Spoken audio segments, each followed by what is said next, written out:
Coba bayangin, gak ada langit, gak ada bumi, bahkan gak ada waktu.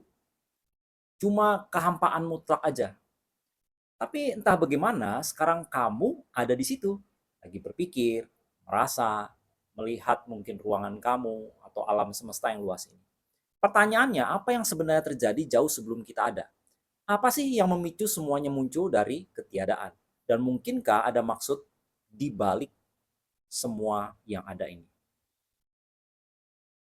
Sebelum kita lanjut, tolong dukung channel ini ya dengan subscribe, like, dan komentarnya. Dan kalau bermanfaat, bantu share ke teman-teman dan nyalakan loncengnya supaya bisa update terus dengan channel ini. Yuk kita lanjut dan tonton sampai habis ya.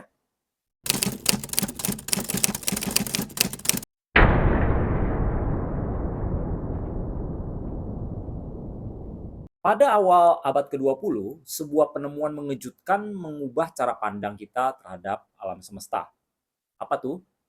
Big Bang. Lewat pengamatan Edwin Hubble, para ilmuwan menyadari bahwa galaksi-galaksi sedang menjauh satu sama lain. Artinya, alam semesta sedang mengembang. Dan jika ditarik mundur ke belakang, semua materi, energi, ruang, bahkan waktu berasal dari satu titik yang super padat dan panas.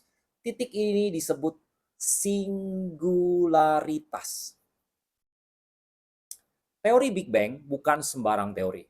Ini didukung oleh berbagai data.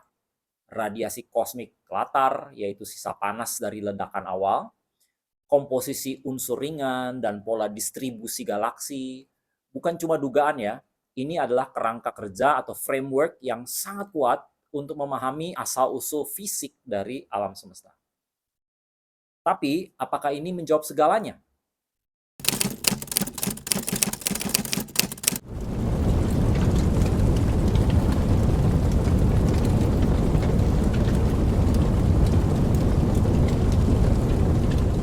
Yang menarik, setelah ledakan maha dahsyat itu, alam semesta tidak menjadi kacau.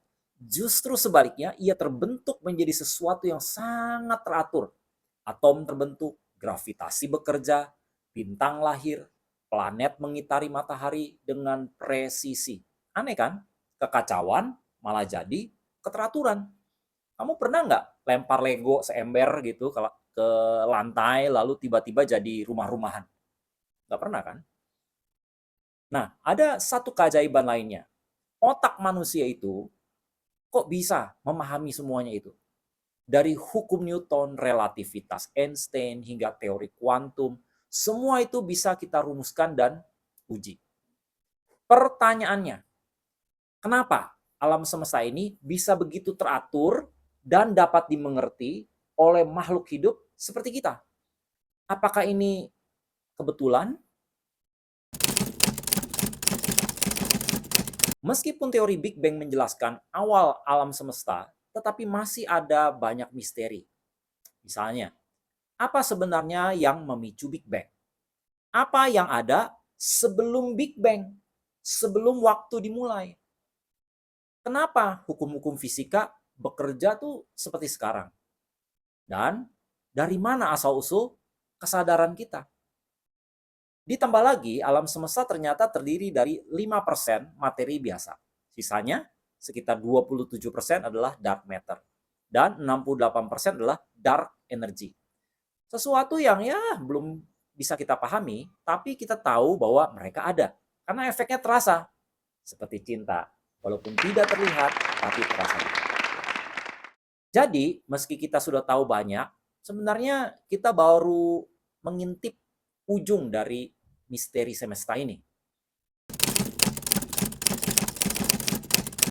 Nah, ketika kita bertanya apa yang memicu Big Bang, sains modern tidak bisa menjawab secara langsung. Karena waktu dan ruang dimulai saat itu terjadi. Artinya penyebabnya harus di luar ruang dan waktu, benar nggak? Misalnya seperti membangun rumah. Rumah bisa ada, haruslah karena ada penyebab dari luar rumah itu sendiri yang membuat rumah itu berdiri. Khususnya karena ada pemilik uangnya, karena ada arsiteknya, ada kontraktornya, mandornya, tukangnya. Dari perspektif penciptaan, ini justru masuk akal loh. Begini logikanya. Coba pikir. Segala sesuatu yang ada pasti punya penyebab. Alam semesta mulai ada. Maka alam semesta punya penyebab. Tapi penyebab ini tidak bisa berupa materi atau energi biasa. Karena semua itu baru muncul setelah Big Bang. Maka penyebabnya harus sesuatu yang abadi, yang enggak terikat ruang dan waktu, dan memiliki kehendak untuk mencipta. Inilah yang disebut sebagai penyebab transenden dan personal. Enggak sedikit ilmuwan modern yang menyatakan bahwa justru keberadaan hukum alam yang begitu teratur ini adalah tanda bahwa ada kecerdasan di balik semuanya. Alam semesta ini bukti bahwa semuanya ini bukan acak, bukan random, melainkan menunjukkan sebuah struktur dan maksud tertentu. Bagaimana soal dark matter dan dark energy yang nggak terlihat? Bukankah menarik bahwa kita percaya sesuatu yang nggak terlihat hanya karena efek nyata? Maka terkait dengan penciptaan pun, kita bisa percaya bahwa ada sesuatu atau lebih tepatnya seseorang yang menciptakan dan menopang alam semesta. Juga bukan sebuah lompatan buta, tapi memang ini adalah kesimpulan rasional dari bukti-bukti yang ada. Nah, dengan kata lain, sains dan iman nggak harus bertabrakan. Justru sains dapat menjadi jendela untuk melihat keagungan si pencipta itu. Apa kamu punya pendapat tentang ini? Coba tulis di komentar ya. Alam semesta ini luar biasa luas, tapi juga sangat terukur. Ia punya awal, punya hukum, dan bisa dimengerti. Semua ini menimbulkan pertanyaan yang bukan hanya ilmiah, tapi juga eksistensial. Apa tuh? Mengapa ada keberadaan dan bukannya ketiadaan? Sebagian orang mungkin puas dengan jawaban, ya itu terjadi begitu aja.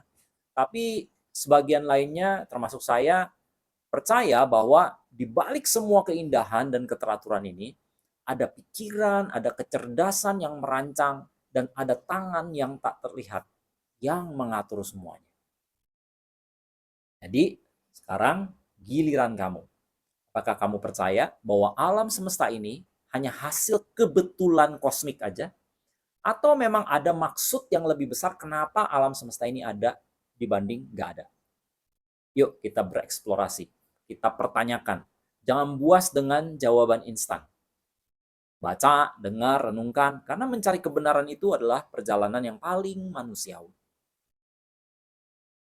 Kalau kamu suka topik seperti ini, yuk kasih komentar ya.